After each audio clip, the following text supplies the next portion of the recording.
Hello and welcome to Ticker Tapes. Today, we're back in the world of ETFs. Equity markets have tumbled in recent sessions. The S&P 500 has fallen 6.4% over the last 5 trading days, whilst the Nasdaq 100 has lost 8.4% over that time frame. Disruptive technology stocks have been among the hardest hit sectors. Cathie Woods' ARK Innovation Fund, which holds plenty of these stocks, including Tesla, fell by 15% over the last week, which included a 6.75% drop in Tuesday's session. That move takes the discretionary fund's losses over 6 months to 58.18%, though perhaps somewhat surprisingly, $410 million of new money has flowed into ARK during that time. Against this background, traders have had to look at some pretty obscure ETFs and strategies to make money on the upside. One such fund is BTAL, the U.S. anti-beta, market-neutral quant shares ETF. The fund, which is managed by AGF, an independent money manager that can trace its roots back to 1957, is designed to provide investors with exposure to negative beta.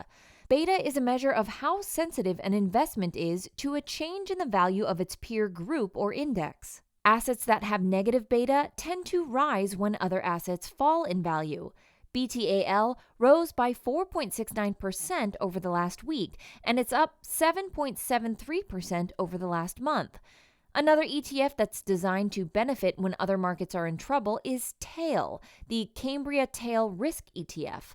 TAL uses S&P 500 options to hedge against sharp market corrections and crashes, but has most of its assets invested in U.S. Treasury bonds.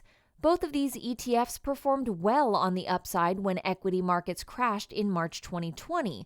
As far as ETF flows over the last week are concerned, almost $13.5 billion left large-cap U.S. equity ETFs. IVV, the iShares Core S&P 500 ETF, saw $7.492 billion flow out.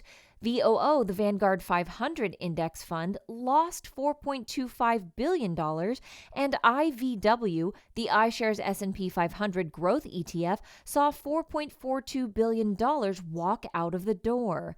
Of course, every time an ETF is redeemed, it results in that ETF being broken down into its constituent parts, which are then sold to regenerate the cash to pay for the redemption.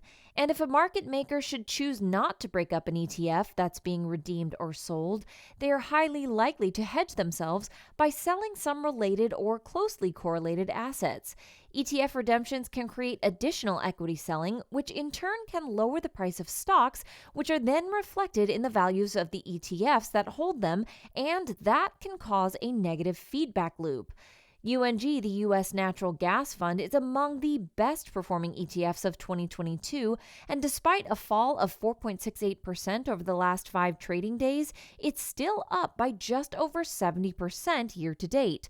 Though over those 4 months, there have been relatively modest flows into the ETF of just $247.96 million in the fund. Perhaps investors have been put off by the long-term track record of the fund, which performed poorly as shale gas production boomed over the last decade and natural gas prices fell sharply as a result. How times have changed.